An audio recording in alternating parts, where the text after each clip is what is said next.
दोस्तों, कर्मा के पास ना कागज है ना किताब है, फिर भी सारे जगत का हिसाब है। ये कहा जाता है कि जो कर्म हमने पहले किए हैं उनका फल हमें आज मिलता है, और जो आज करते हैं उसका फल हमें बाद में मिलेगा। तो ऐसी कोई व्यवस्था क्यों नहीं हुई कि जो हम कर्म आज करें उसका फल आज मिल जाए, ताकि दुनिया में से सारे भ्रष्टाचार और जितने भी बुरे कर्म हैं सब मिट जाए। कुछ कर्मों का फल तुरंत मिलता है और कुछ का फल कालांतर में मिलता है। कैसे मिलता है, आइए समझते हैं। नमस्कार दोस्तों, हमारे YouTube चैनल में आपका स्वागत है। एक नगर में दो पुरुष रहा करते थे। एक पुरुष व्यापारी था जिसके जीवन में धर्म की बहुत महत्ता थी। पूजा पाठ में यकीन रखता था। वो हर रोज मंदिर जाता था और दान धर्म भी करता था, और हर रोज भगवान की पूजा करता था और सबकी मदद भी करता था। वही दूसरा पुरुष बिल्कुल विपरीत था। वो हर रोज मंदिर तो जाता था, लेकिन पूजा करने के लिए नहीं, बल्कि मंदिर के बाहर से जूते चप्पल चुराने।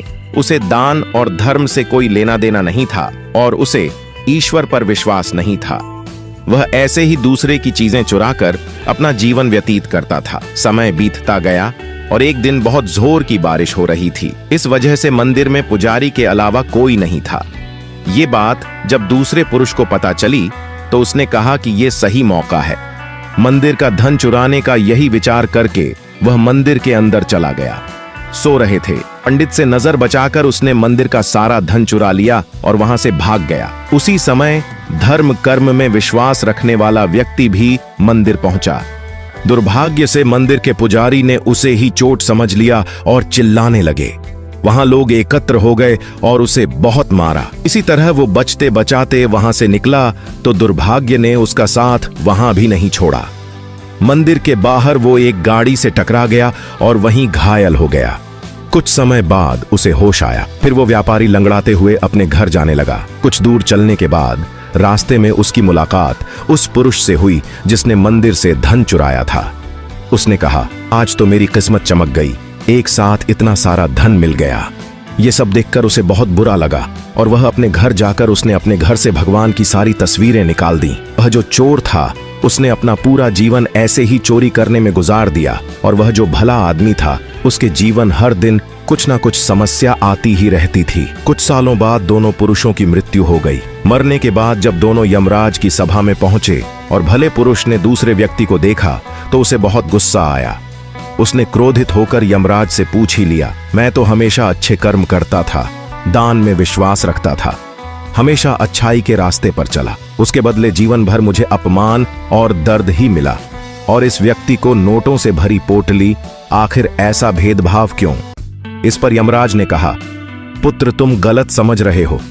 जिस दिन तुम्हारी गाड़ी से टक्कर हुई थी वो दिन तुम्हारे जीवन का आखिरी दिन था, परंतु तुम्हारे अच्छे कर्मों की वजह से तुम्हारी मौत सिर्फ एक छोटी सी चोट में बदल गई। तुम इस दुष्ट व्यक्ति के बारे में जानना चाहते हो? दरअसल इसके भाग्य में राजयोग था, मगर इसके कर्मों और अधर्म की वजह से वो सिर्फ एक छोटी सी धन की पोटली में बदल गया। इसके बाद यमराज उस भले व्यक्ति से कहते हैं, पुत्र, क्या अब तुम्हें तुम्हारे सवाल का जवाब मिल गया? ऐसा सोचना कि ईश्वर तुम्हारे कर्मों को नजरअंदाज कर रहे हैं, यह बिल्कुल भी सत्य नहीं है। ईश्वर हमें कब क्या किस रूप में दे रहा है मनुष्य को समझ में नहीं आता है, मगर आप अच्छे कर्म करते रहे तो ईश्वर की कृपा हमेशा बनी रहती है। आप उस फल से भाग नहीं सकते। भागने की कितनी भी कोशिश कर लो, पर वह फल आपको भुगतना ही पड़ेगा। इसके बिना कर्म शांति नहीं होता। हम कितने भी अच्छे बुरे कर्म कर लें, उसका फल हमारे साथ ही रहता है, चाहे वह हमें देर से ही मिले, लेकिन मिलता जरूर है। इस कहानी के माध्यम से आप यह समझ जाओगे कि कर्म क्या है। एक राजा था। वह अपने मंत्री के साथ देश का भ्रमण करने निकला था। भ्रमण करते करते राजा और मंत्री एक बाजार में पहुंच गए। उस बाजार में राजा का ध्यान एक दुकानदार के ऊपर गया। उस दुकानदार को देखते ही राजा के मन में न जाने क्यों यह विचार आया कि मैं इस दुकानदार को कल फांसी की सजा दे दूं। ये बात राजा ने अपनी मंत्री को बताया। मंत्री कुछ बोले, उससे पहले राजा उस दुकानदार के दुकान के सामने से आगे निकल चुके थे और दूसरी बातें करने लगे। मंत्री बहुत ही चिंतित हो गया। ये बात समझ नहीं पा रहा था कि दुकानदार की गलती क्या है। दुकानदार से बिना कुछ बात किए, बिना कुछ सोचे समझे, पर आज ऐसा फैसला लेने के बारे में क्यों सोच रहे हैं? राजा और मंत्री भ्रमण करने के बाद राज दरबार वापस चले गए। मंत्री को रात भर नींद नहीं आई। सुबह जागने के बाद मंत्री एक साधारण प्रजा का रूप बनाकर उस दुकानदार के पास गया और उस दुकानदार से पूछा, तुम क्या बेचते हो? दुकानदार ने जवाब दिया, मैं चंदन की लकड़ी बेचता हूं। फिर मंत्री आसपास के लोगों से दुकानदार के बारे में पूछना शुरू किया। सबने जवाब दिया कि दुकानदार किसी से बोलता नहीं है, हमेशा दुखी रहता है। मंत्री को बात समझ में आ गई। मंत्री फिर वापस दुकानदार के पास गया और उस दुकानदार से पूछा, तुम दुखी क्यों रहते हो? दुकानदार ने बताया, मैं दुखी इसलिए रहता हूं क्योंकि मेरे दुकान पर लोग आते हैं, चंदन की लकड़ियां सूंघते हैं और बोलते हैं, बहुत ही सुंदर है, बहुत ही अच्छी महक है, लेकिन कोई खरीदा नहीं है, इसलिए मैं बहुत दुखी रहता हूं। मंत्री दुकानदार की बात सुनकर खुद भी भावुक हो गया। दुकानदार ने मंत्री से कहा, कोई भी दुकानदार दुखी क्यों ना हो अगर उसके दुकान का कोई भी सामान खरीदा ना जाए, जबकि सामान में कोई कमी ना हो। मंत्री सोचने लगा कि यह दुकानदार अपने दुखों की वजह से इतना दुखी रहता है, परंतु राजा इस दुकानदार को फांसी पर क्यों लटकाना चाहते हैं? अर्थात राजा के मन में आए हुए विचार का उत्तर अभी तक मंत्री को नहीं मिला था।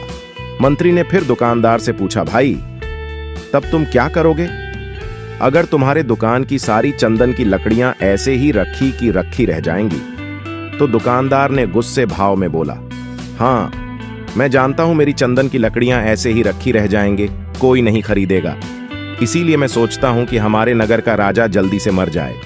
अगर वह जल्दी से मर जाता तो मैं उस राज दरबार में उस राजा के देह संस्कार के लिए अपनी चंदन की लकड़ियां देता, जिससे मुझे कुछ पैसे मिल जाते और इस बाजार के अलावा बाकी के लोगों को भी मेरे चंदन की लकड़ी के बारे में पता चलता, तो फिर शायद कुछ ना कुछ लोग मेरी दुकान से जरूर खरीदने आते चंदन की लकड़ी। मंत्री दुकानदार की बात को सुनकर सब कुछ समझ गया और उसके मन में एक विचार आया।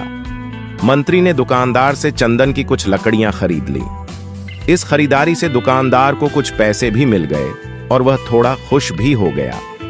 मंत्री चंदन की लकड़ियां को लेकर वापस राज दरबार चला आया।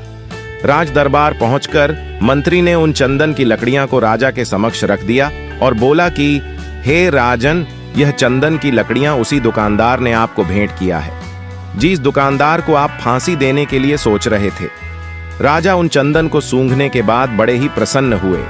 उन्होंने कहा, यह चंदन की लकड़ियां बहुत ही ज्यादा खुशबूदार हैं। दुकानदार के इस अनोखे भेंट से राजा बहुत खुश हुए और मंत्री को कुछ स्वर्ण मुद्राएं दी तथा बोले, जाओ उस दुकानदार को यह स्वर्ण मुद्राएं इनाम में देना और बोलना कि आज के बाद मैं जब कभी भी चंदन की लकड़ी की जरूरत पड़ेगी तब तुम्हारे दुकान से ही चंदन की लकड़ी ली जाएगी। मंत्री जी मुस्कुराने लगे तथा यह सोचने लगे कि अब तो राजा के मन में उस दुकानदार को फांसी देने का विचार आ ही नहीं सकता, क्योंकि अब तो हमेशा राज दरबार के लिए चंदन की लकड़ियों का इंतजाम की जिम्मेदारी उस दुकानदार को जो मिल गई है। मंत्री स्वर्ण मुद्राएं को लेकर वापस उस दुकानदार की तरफ चल दिया। इधर राजा इस विचार में पड़ गए कि वह दुकानदार तो बड़ा ही अच्छा इंसान है। जिस वक्त मैं उसके बारे में यह सोच रहा था कि मैं इसको कल फांसी दे दूंगा, तब शायद उसके मन में उस समय यह विचार चल रहा था कि राजन पहली बार मेरे दुकान के सामने आए हैं, क्यों ना मैं उनको अपनी सुंदर और खुशबूदार लकड़ियों को भेंट करूं। और आज उसने मुझे भेंट भी किया। बेवजह ही मैं उसको फांसी देने के बारे में सोच रहा था। इधर मंत्री दुकानदार के पास पहुंच गया। मंत्री ने राजा के द्वारा दी गई स्वर्ण मुद्राएं को दुकानदार को देते हुए कहा कि जिन चंदन की लकड़ी को कल मैं खरीद कर लेकर गया था, उन चंदन की लकड़ियों को राजा ने बहुत पसंद किया और इनाम के तौर पर तुमको यह कुछ स्वर्ण मुद्राएं दिए हैं। दुकानदार बहुत ही खुश होने लगा।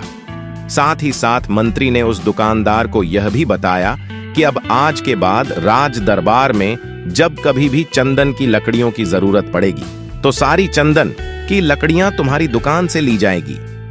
दुकानदार मंत्री की बात सुनकर बहुत ही खुश हो गया और मंत्री ने दुकानदार से पूछा, क्यों भाई, तुम तो राजा के बारे में इतना बुरा भला सोचते थे, लेकिन देखो राजा तुम्हारी कितनी चिंता करते हैं, राजा कितने अच्छे हैं।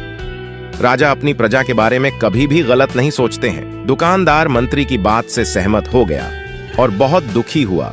दुकानदार मंत्री से बोला, गलत सोचता था, राजा के बारे में, राजा तो बड़े ही अच्छे हैं, बड़े ही भले राजा हैं। भगवान करे कि राजा की बहुत ही लंबी आयु हो। यह बात सुनकर मंत्री भी बहुत खुश हुआ। फिर मंत्री वहां से वापस राज दरबार को चला गया। तो दोस्तों, अब आप समझ गए होंगे कि कर्म क्या है।